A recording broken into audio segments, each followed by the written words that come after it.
What is up, y'all? Today I want to just expand on a tweet that I wrote. There are two versions of you at all times. There's the negative version of you that sort of whispers negative and self-sabotaging things to you constantly and tries to drag you down and tries to get you to do the negative and destructive things that will lead you to destruction. And then there's the higher ideal version of you, which you're always kind of following and you're always trying to get towards. It's the idealized version of you. I think that the interesting thing about that is that you always have those two aspects of you sort of dueling within your psyche. It's always kind of like this tug of war between the negative, the darkest aspect of you, and the highest aspect of you. And in the tweet that I wrote, I sort of explained that, I asked the question, who are you?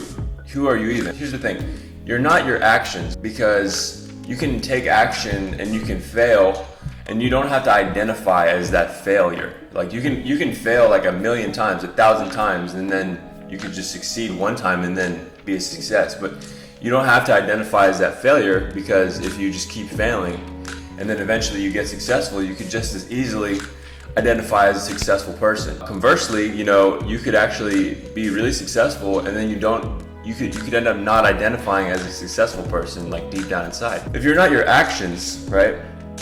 That's an interesting thing to consider, because again, you don't have to identify as either or. Depending on what you're actually doing physically in the material world, your underlying subconscious can identify in a different way, in the opposite way. Whether you're losing and you identify as a winner, or whether you're winning and you identify as a loser. The other thing to consider is you're not actually your thoughts either. If you're not your thoughts, because consider this, anytime you're doing anything, a negative self-sabotaging thought could pop up, and you can decide to disregard that. Like if you're out and about, you're doing your thing, you're performing in any way, and then sort of a negative self-sabotaging thought pops up. It's like the devil on your shoulder pops up and says, "You suck. You can't do this. You're not gonna win. You're gonna execute poorly." You can actually control that, and you can stop that voice, and you can breathe, and you can be objectively conscious about that voice, and then you can decide to perform in the optimal way. And so that's an interesting thought as well. So you're not your thoughts. You're not what you think you are. You're actually something else, actually. So that got me thinking about what are you actually? And then that got me thinking about the fact that, okay, so if you're not necessarily your actions, and that's for other reasons too, you're constantly evolving and your habits are changing. So you're not your actions, you're not your thoughts. So what are you? What's the truth? What's the real you? What is the truth? Who are you? Really in a nutshell, I feel like the real version of you is that ideal. And why do I believe that? Why would you believe that the highest ideal is the version of you? What's the rationale behind that idea? Well, I feel like that's the case because the truth is aligned with the positive things that we think about. The truth in life is metaphorical with positivity and productivity and goodness and consciousness and prosperity. And why is that? Well, it's goodness, God, consciousness, these things are aligned. The truth. These are the things that are very metaphorically connected in a way. And when you think about it from a religious perspective, it's okay, God is the truth, God is full consciousness, God is the ideal. I'm not religious by the textbook definition of it, but I'm religious in the sense that I look at what's practical in the world, and I see that the most practical aspects of our minds and the human culture are the aspects which are grounded but delusionally optimistic. All of human progress is based on this notion that we can do amazing things that we don't even really necessarily have the evidence for, which we don't have the evidence that we can do anything yet exactly, but we still strive to do those incredible things. And so that led me to the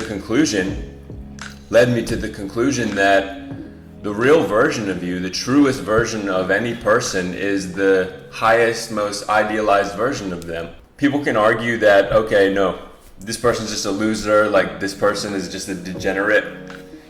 Again, I choose to believe, and I feel like this is kind of an evidence based thing based on the the symbolism and like the metaphors and the stuff that like is consistent throughout culture and humanity. But I really believe like the truest version of us is the highest ideal that we are. It's not what we are right now. It's not our thoughts right now. It's not our actions right now.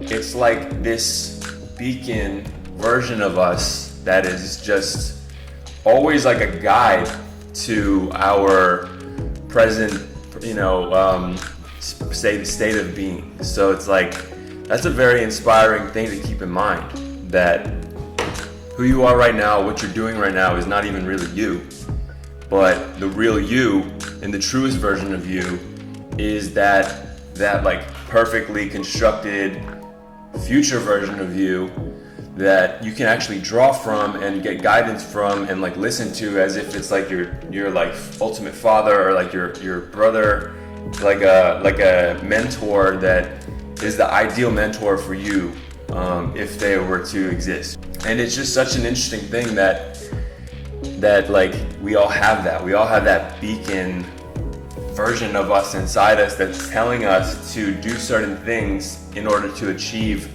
like a higher level, like a new mode of being.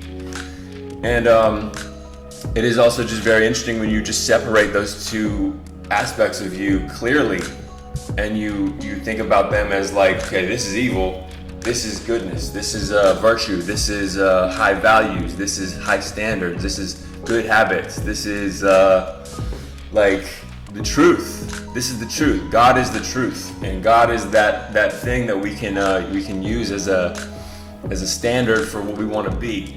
And on the flip side, it's lies. It's the lies that it's like the demonic sort of influences that whisper to us and insidious things and self-sabotage us when we're trying to achieve that higher goal and that higher like level constantly. And it's a very interesting thing. So it's like, when you're out and about and you are finding yourself, struggling between those two sides, the devil on one shoulder and the angel on the other, realize that the angel on the other shoulder is the real version of you. And why do I say that's the real version of you? It's the real version of you because it's progressive, it's productive, it's positive, it's constructive, it's healthy, it's an ideal.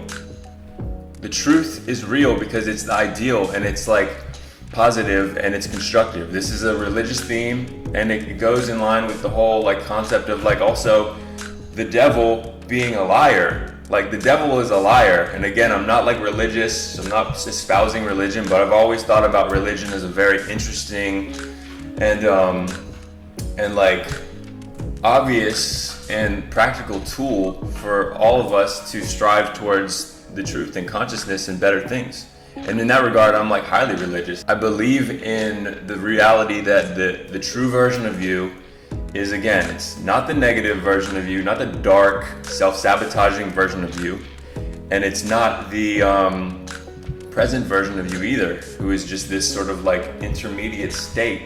It's really the positive beacon that is in your future, like sort of conceptually, not because there is no future. It's just like wherever you are right now, you have a projection of the future. So that's why I believe that. And it's not like a choice to believe it. It's really more of like a practical. It's an understanding that it's just more of a practical thing. In any situation, whatever you're doing, you're way more inclined to succeed if you assume the most positive outcome, and if you assume the most positive responses. And yeah, I think that's like a really healthy metric to run around with, because sometimes in life we get really confused and we like mix up these two versions of ourselves, and we think like, oh shit, like who am I right now? Who am I? Like who am I? Like what is it to be a person, and like what's my identity? And like we all have like a bigger struggle nowadays with like an identity crisis, because we all try to pick this like avenue, we all try to pick these like archetypes to be, when in reality like we're more in flux than that. We're constantly changing, constantly evolving, constantly adapting. And And it's just very useful to realize the fact that truth and positivity and optimism are aligned in the way that they represent like God. And on the flip side, the opposite is the devil. It's like evil. It's lies, So this is a very constructive tool for anybody out there who's thinking about this kind of thing. It's like you got negative energy creeping in. You're convinced of certain things that maybe you're not competent, you're not worthy, of course, sometimes these are natural thoughts that creep in too. Like, okay, you're not ready for a certain situation. That's very possible. But then the flip side is that, okay, say you fail. There's two ways to respond to that. You fail. The reality is that you're not ready, right? So you're not ready right now. But then the positive side can creep back in, can come to the rescue essentially and say, you're not ready right now, but you can learn the skills and you can adapt to become ready in the future. And you can keep in that positive trend of productivity, of like higher like escalation. So keep that in mind. Like, the real you is not you right now. The real you is definitely not the negativity that is creeping in, that is trying to convince you to fail. On the most extreme side of this, like the lie, the biggest lie, the biggest like indication of the devil is convincing you to like kill yourself, essentially, right? That is the ultimate lie, that life is not worth it, that like life is bad, life sucks. It's the ultimate lie, that humanity is not a worthy endeavor for any individual or for everybody interrelated. On the flip side of that, though, is the positive side, is that life is amazing and life is this crazy journey, and life is a constant exploration of consciousness for every individual involved, and you get to choose that. And again, it's like you can choose, right? But it's not, for me, it's not like it's not a question anymore, because it's so clear that the productive aspect of things is to assume that the reality of you and the real essence of a person is the highest ideal that they can imagine for themselves. It's that beacon. I love the word beacon because it's like a light that's shining. It's a lighthouse that is guiding the way through the night. And we're all going through this darkness throughout time. Throughout our lives, we're gonna experience darkness, struggle, literally, like, we're blind through the night, confusion, disorientation. And when we have that beacon that is ahead of us, that we're trying to move towards, like an ideal, like the promised land, so to speak, that is what gets us through it all. And that is the truth. It's the illuminating light. These are common themes again of religion.